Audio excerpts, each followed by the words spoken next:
Hi, നമസ്കാരം. എന്തൊക്കെയുണ്ട് വിശേഷം? എല്ലാവർക്കും സുഖമെന്ന് വിശ്വസിക്കുന്നു. അപ്പം ഞാനിപ്പം എന്താ വെച്ചാൽ ഞാൻ ഇത് നിങ്ങളോട് എൻ്റെ ബുക്കിൻ്റെ കുറച്ച് കളക്ഷൻ കാണിച്ചു തരാമെന്ന് വിചാരിച്ചു. ഇതാണ് നമ്മുടെ ആദ്യത്തെ സൈന്ധവി ഡിസൈൻസ്. കണ്ടോ, ഇതാണ്. ഇപ്പം ഞാൻ ഇവിടെ സൂക്ഷിക്കുന്നത് വെച്ചാൽ ബുക്കുകളാണ്.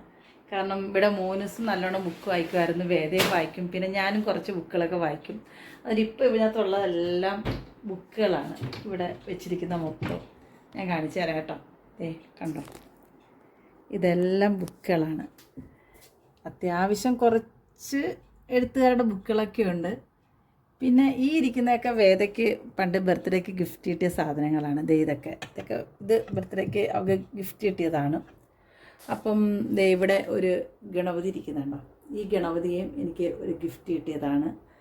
കാരണം അത് നമ്മളുടെ ആദ്യത്തെ വീടിൻ്റെ ആ പാലുകാച്ചിന് ഞങ്ങളുടെ ഒരു കസിൻ വല്യമ്മച്ചിയുണ്ട്, പുള്ളിക്കാരി തന്നതാണ് ഈ ഗണപതിനെ.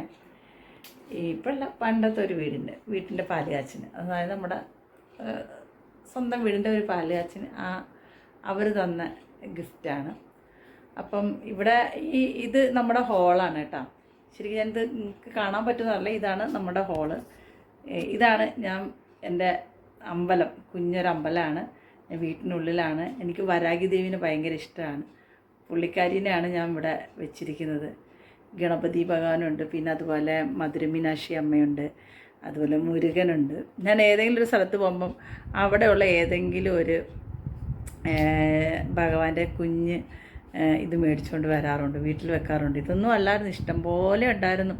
പക്ഷേ എല്ലാം കൂടെ മെയിൻറ്റെയിൻ ചെയ്യാൻ പറ്റത്തില്ല. അതുകൊണ്ടാണ് ഇത് നമ്മുടെ ഹോളാണ് കേട്ടോ. ശരിക്കും നമ്മുടെ ഒരു കുഞ്ഞു ഹോളാണ്. കാരണം ഞാനും മോനൂസല്ലേ ഉള്ളൂ, ഞങ്ങൾക്ക് രണ്ടുപേർക്ക് ധാരാളമാണ്. അതുകൊണ്ടാണ് നമ്മൾ ഏറ്റവും ചെറിയൊരു കുഞ്ഞ് ഫ്ലാറ്റ് നോക്കി എടുക്കാൻ കാരണം. പിന്നെ കിച്ചൺ അത്യാവശ്യം ചെറുത് തന്നെയാണ്, അത്യാവശ്യം വലുതെന്ന് പറയാൻ തന്നെയാണ്. അല്ല, എനിക്ക് നിന്ന് ചെയ്യാൻ പറ്റുന്ന രീതിയിൽ 2 പേർക്കും 3 പേർക്കൊക്കെ എൻ്റെ കിച്ചണിൽ നിൽക്കാം. അങ്ങനെ ഉള്ളൊരു കിച്ചനാണ്. അന്നേരം ഇതിൽ കുക്ക് ചെയ്യണമെന്ന് വെച്ചാൽ ഡെയിലി ഇവിടെ കുക്കിങ്. പണ്ടൊന്നും ഡെയിലി കുക്ക് ചെയ്യില്ലായിരുന്നു, മടിച്ചിയായിരുന്നു.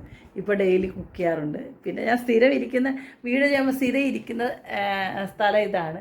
കാരണം ഞാൻ ഇവിടെ ഇരിക്കുന്നത് വേറൊന്നും കൊണ്ടല്ല, എനിക്ക് എൻ്റെ സൈന്ധവി ഡിസൈൻസിൻ്റെ നമ്മുടെ ആ അലമാര എപ്പോഴും കാണാൻ ഭയങ്കര ഇഷ്ടമാണ്. അന്നേരം അതുകൊണ്ടാണ് ഞാൻ എപ്പോൾ എവിടെ ഇരുന്നാലും ഈ ഒരു സ്ഥലം നോക്കി ഞാൻ ഇരിക്കുന്നത്. ചില സമയത്ത് ഇങ്ങനെ നീങ്ങിയിരിക്കാറുണ്ട്.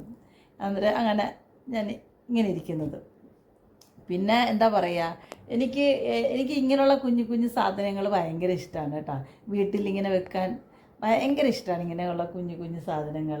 കാരണം അത് വേറെ ഒന്നും കൊണ്ടല്ല, പിന്നെ ഞാൻ കുറേ സാധനങ്ങൾ ദുബായിൽ നിന്ന് പണ്ട് കൊണ്ടുവന്ന കുറേ ഐറ്റംസ് എൻ്റെ കയ്യിലുണ്ട്. സീരിയസ്ലി പറയാം. ഇങ്ങനെ അതിൽ കുഞ്ഞു കുഞ്ഞു സ്റ്റാച്ചു പോലത്തെ കുറേ കാണാൻ ഭംഗിയുള്ള, പിന്നെ മണി പ്ലാന്റ്. അങ്ങനെ മണി പ്ലാന്റ് എൻ്റെ ഫേവറേറ്റാണ്. കാരണം അത് കഴിയുള്ളൂ എനിക്ക് വേറെ എന്തും. പിന്നെ ചെറിയ കൊതുകൊക്കെ ഉണ്ട്. ഇതൊക്കെ വെള്ളമല്ല നിറച്ച് വെച്ചേക്കുന്നത്. അതിൻ്റേതായിട്ട് കുറച്ച് കൊതുകൊക്കെ വരുന്നുണ്ട്. പക്ഷേ എപ്പോഴെങ്കിലും മോൻസിനെ കൊതുക് അടിച്ചാൽ മോൻസ് അവ പറയും ഈ ചെടികളൊക്കെ ഇങ്ങനെ ഇരിക്കുന്നതുകൊണ്ടാണ് ഇതിനകത്ത് കൊതുക് വരുന്നതെന്ന്. പിന്നെ പൊതുവേ എറണാകുളം കൊതുകുള്ള സ്ഥലമാണ്, അത് പറഞ്ഞിട്ട് കാര്യമില്ല. പക്ഷേ ഞങ്ങളുടെ അവിടെ കാക്കനാട് അങ്ങനെ കൊതുകൊന്നും ഇല്ലായിരുന്നു കേട്ടോ. പക്ഷെ ഇവിടെയൊക്കെ ഭയങ്കര കൊതുകാണ്, കുറച്ചുണ്ട്. പക്ഷെ അത്രയ്ക്ക് അൺസൈക്കബിൾ അല്ല, എന്നാലും കുറച്ച് 1-2 കുത്തൊക്കെ ഡെയിലി കിട്ടാറുണ്ട്. പിന്നെ ഇവിടുത്തെ കുഞ്ഞു ബാൽക്കണിയാണ്. പിന്നെ ഞാൻ പുഴ കാണിച്ചു തന്നിരുന്നല്ലോ, ആ പുഴ കാണാൻ പറ്റും. പിന്നെ വേദയ്ക്ക് ഈ വീട് ഇഷ്ടപ്പെട്ടതെന്ന് വെച്ചാൽ അവൾക്ക് വീടൊക്കെ ഇഷ്ടപ്പെട്ടു, നല്ല വീടാന്നൊക്കെ പറഞ്ഞ്. പക്ഷെ സൗകര്യം കുറവാണ്. ഇവിടെ ഒരു 1 ബെഡ്റൂം മാത്രമേ ഉള്ളൂ. അന്നേരം ഇവിടെ മോനൂസ് കിടക്കുന്ന സ്ഥലമാണിത്. ഈ സ്ഥലം മോനൂസ് കിടക്കുന്നതാണ്. അന്നേരം ഞാനാണ് റൂമിൽ കിടക്കുന്നത്.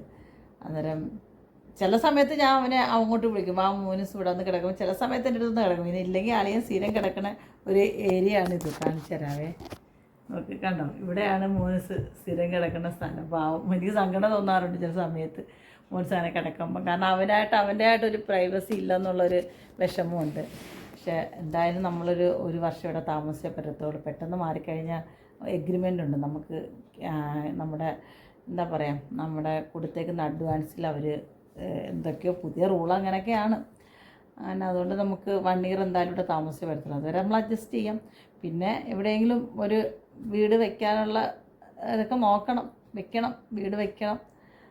നമുക്ക് വലിയ റൂം മാക്സിമം ഒരു 2 ബെഡ്റൂം അല്ലെങ്കിൽ 3 ബെഡ്റൂം, കാരണം ഏതൊരു ഗസ്റ്റ് വരികയാണെങ്കിൽ അവർക്ക് കിടക്കാൻ, പിന്നെ അതുപോലെ എനിക്ക് മോൻസിനൊരു റൂം, ഇതിനൊക്കെ ഓപ്പൺ കിച്ചൺ, ഇത്രയൊക്കെ സൗകര്യങ്ങൾ മതി. ഇതിൽ കൂടെ വലിയ സൗകര്യങ്ങൾ വേണം. മാക്സിമം ഒരു എത്ര ഒരു ഇതിനങ്ങാണ്ട് ഇത് കുറച്ച് 800 അങ്ങനെ അങ്ങാണ്ട് സ്ക്വയർ ഫീറ്റ് ഉള്ളെന്ന് തോന്നുന്നു, 1100 അത്ര സ്ക്വയർ ഫീറ്റ് അങ്ങാണ്ട് ഇത് ഉള്ളെന്ന് തോന്നുന്നു, എനിക്കറിയില്ല. ഇത് 500 സ്ക്വയർ ഫീറ്റ് അങ്ങാണ്ടേ ഉള്ളിത്. മാക്സിമം എത്രയും സ്ക്വയർ ഫീറ്റ് കുറച്ച് വെക്കുന്നു അത്രയും പൈസയും ലാഭമാണ്.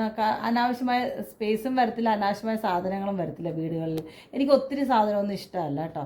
നമ്മുടെ പഴയ വീട്ടിലാകുമ്പോൾ ഒത്തിരി സാധനം ഞാൻ കൊടുത്തതാണ്, ഉള്ള സത്യം പറയില്ല, കുറേ സാധനങ്ങൾ ഞാൻ വിറ്റതാണ്, വേസ്റ്റാണ്. കാരണം ഇതൊക്കെ കൊണ്ട് കടന്നു കഴിഞ്ഞാൽ ഭയങ്കര ബുദ്ധിമുട്ടാണ്. മാക്സിമം ഒരു ചെറിയ ഡൈനിങ് ടേബിൾ, ഒരു മാക്സിമം ഒരു 4 പേർക്ക് ഇരിക്കാൻ പറ്റുന്ന, കാരണം ആളെണ്ണം കുറവാണ്. അതുപോലെ കുഞ്ഞൊരു കിച്ചൺ, എനിക്ക് അത്രയൊക്കെ വേണ്ടിയുള്ളൂ. ഇപ്പോൾ ഇവിടുത്തെ ഞാൻ എപ്പോഴും മനസ്സിലാവും, നമ്മൾ വീടൊക്കെ നമുക്ക് ഇത്രയുള്ളൊരു കിച്ചൺ മതി കേട്ടോ. ഇതിൽ വലിയ കിച്ചണൊന്നും വേണ്ട. എന്താണ് വലിയ കിച്ചൺ? കുഞ്ഞ് കിച്ചൺ, അതൊക്കെ വൃത്തിയാക്കി നമുക്ക് എല്ലാം നമ്മുടെ കൈയെത്തുന്ന സ്ഥലങ്ങളിൽ വെക്കാൻ പറ്റും. അന്നേരം എനിക്കതൊക്കെയാണ് ഇഷ്ടം. പിന്നെന്താ, ഞാൻ വായിക്കും, അത്യാവശ്യം നല്ല രീതിയിൽ വായിക്കുന്ന വ്യക്തിയാണ്. പിന്നെ പാട്ട് കേൾക്കും.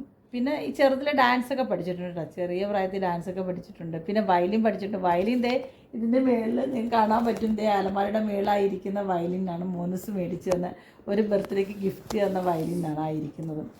പക്ഷെ അത് പിന്നെ തുറന്ന് നോക്കിയിട്ടില്ല. എപ്പോഴും വിചാരിക്കും ഒന്നും കൂടെ പോയി പൊടി തട്ടി എടുക്കണം എന്നൊക്കെ വിചാരിക്കും, പക്ഷെ നടക്കാറില്ല. പോകണം, ഒന്നും കൂടെ പോകണം, പൊടി തട്ടി എടുക്കണം. ഇനിയിപ്പോൾ ലൈഫിൽ എന്താണ്, ആർക്ക് വേണ്ടിയിട്ട് ജീവിക്കാനാണ്, എനിക്ക് വേണ്ടിയിട്ട് തന്നെ അങ്ങ് ജീവിച്ചേക്കാമെന്ന് വിചാരിച്ചു. മറ്റേതും അങ്ങനെയല്ലല്ലോ, എന്ത് ചെയ്താലും അയ്യോ മോൾക്കത് കുറയും, അങ്ങനെ ചെയ്യും എന്നൊക്കെ ചിന്തിക്കുകയായിരുന്നു. ഇപ്പം അങ്ങനെയല്ല. ജീവിതത്തിൽ ഒറ്റപ്പെട്ടപ്പം ഇല്ലെങ്കിൽ ഒറ്റയ്ക്കായപ്പം പിന്നെ മോനസിൻ്റെ ആയിട്ടുള്ള കാര്യങ്ങളുണ്ട്, അവൻ ചെയ്തോളും. അവനെ ആരും പുഷ് ചെയ്ത് വിടണ്ട, അവൻ തന്നെ അവൻ്റെ കാര്യങ്ങളെല്ലാം ചെയ്യും. അങ്ങനെ ഒരു വ്യക്തിയാണ് മോനസ്.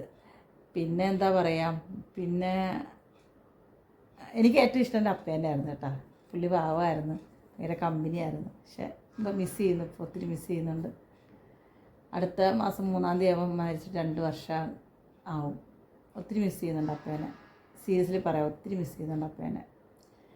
പിന്നെ കസിൻസ് അങ്ങനെ എനിക്കങ്ങനെ വലിയ എടുത്തു പറയാൻ രീതിയിലുള്ള വലിയ കസിൻസൊന്നും ഇല്ല. പിന്നെ അമ്മയുടെ വശത്തുള്ള കുറച്ച് കസിൻസും കാര്യങ്ങളും ആൾക്കാരൊക്കെ ഉണ്ട്, പക്ഷെ അവരായിട്ടൊന്നും അധികം അടുപ്പമില്ല, ഹായ് ബൈ ബന്ധം മാത്രമേ ഉള്ളൂ. അപ്പയുടെ കൂട്ടത്തിൽ ആരുമായിട്ടൊരു ബന്ധമില്ല, ഉള്ള സത്യം പറയല്ല. അപ്പം മരിച്ചതിന് ശേഷം ഒരു ആൾക്കാരുമായിട്ട് ഒരു ബന്ധവുമില്ല. പിന്നെ വെക്കാറില്ല, അവരിങ്ങോട്ടും വിളിക്കാറില്ല, നമ്മൾ അങ്ങോട്ടും വിളിക്കാറില്ല. അമ്മയുടെ ആൾക്കാരായിട്ട് തന്നെ ഇപ്പോൾ വല്ലപ്പോഴും മാത്രമേ സംസാരിക്കാറുള്ളൂ. എന്തെങ്കിലും കാര്യങ്ങൾ, ബന്ധുക്കളൊക്കെ വെറും വേസ്റ്റാണെന്ന് സീരിയസ്ലി പറയാം. എപ്പോഴും നമുക്ക് അന്യ ആൾക്കാരെ ഉപകരിക്കത്തുള്ളൂ, എന്തിനും. ഈ ബന്ധുക്കളൊക്കെ വെറും വേസ്റ്റാണ്. ഇവരൊന്നും കൊണ്ട് നമുക്ക് ഒരു സഹായവും കിട്ടത്തില്ല. ഉപദ്രവങ്ങളല്ലാതെ വ്യക്തികളെ കൊണ്ട് നമുക്ക് ഒരു സഹായവും കിട്ടത്തില്ല, ഉള്ളത് പറയാം. നമ്മളെങ്ങനെ നശിക്കുന്നു എന്ന് കാണാൻ ചുറ്റും കൂടിയിരിക്കുന്ന ബന്ധുക്കളാണ് ഈ നമുക്കുള്ളത്. അല്ലാതെ നമുക്ക് ഇവരെയൊന്നും കൊണ്ട് ഒരു ഗുണമോ ഒരു കാര്യങ്ങളോ ലൈഫിലുണ്ടാവത്തില്ല, ദോഷങ്ങളല്ലാതെ, എടുത്തു പറയണമല്ല. പിന്നെന്താ പറയുക, ഇതൊക്കെയാണ് ഇവിടുത്തെ കാര്യങ്ങൾ. പിന്നെ മോനസ് ഷോപ്പിൽ പോകുന്നു, തിരിച്ച് വരുന്നു, ഞാൻ ഭക്ഷണം ഉണ്ടാക്കുന്നു, കഴിക്കുന്നു, അതൊക്കെ തന്നെ. ഇനിയിപ്പോൾ അങ്ങോട്ടുള്ള ഓരോ കാര്യങ്ങളിൽ വേദന കാര്യത്തിൽ കുറച്ച് ടെൻഷനൊക്കെ വരും. അവളുടെ കാര്യം എന്താവും എന്ന് ദൈവത്തിന് മാത്രം അറിയാം. പറഞ്ഞ് മനസ്സിലാക്കാനുള്ള രീതിയിലെല്ലാം പറഞ്ഞ് മനസ്സിലാക്കിയിട്ടുണ്ട്. പക്ഷെ പുള്ളിക്കാരിക്ക് അതൊന്നും മനസ്സിലാവില്ല. ചില പ്രായത്തിൻ്റെ ആയിരിക്കാം, പ്രായത്തിൻ്റെ എടുത്ത് ചേട്ടോ എന്നൊക്കെ പറയത്തില്ല, അപ്പോൾ അതായിരിക്കാം, മാറുമായിരിക്കാം. പിന്നെ അമ്മയും സിസ്റ്ററൊക്കെ അവരുടെ കാര്യം നോക്കിയിരിക്കുന്നു. ഉപദ്രവവും ഇല്ല, ഉപകാരവും ഇല്ല. ആ രീതിയിൽ അവരവരെ വഴിക്ക് പോകുന്നു, ഞാൻ എൻ്റെ വഴിക്ക് പോകുന്നു. പിന്നെ എന്താ പറയുക, ഇതൊക്കെ തന്നെയാണ് പറയാനുള്ളത്. വേറെ വിശേഷങ്ങളൊന്നുമില്ല, സുഖമായിട്ടിരിക്കുന്നു. നിങ്ങളെല്ലാവരും സുഖമായിട്ട് സന്തോഷമായിട്ടിരിക്കുക. പിന്നെ ഒരു വീഡിയോ ആയിട്ട് വരാം. അപ്പോൾ ഓക്കെ, ബൈ ബൈ, ടാറ്റ. ഞാൻ സൈന്ധവി എന്താണെന്ന് കാണിച്ചു തരണമല്ലോ, അതുകൊണ്ടാണ് ഇത് കാണിച്ചു തന്നെ കേട്ടോ, വേറെ ഒന്നും വിചാരിക്കരുത്. അപ്പോൾ ഓക്കെ, ബൈ ബൈ, ടാറ്റ.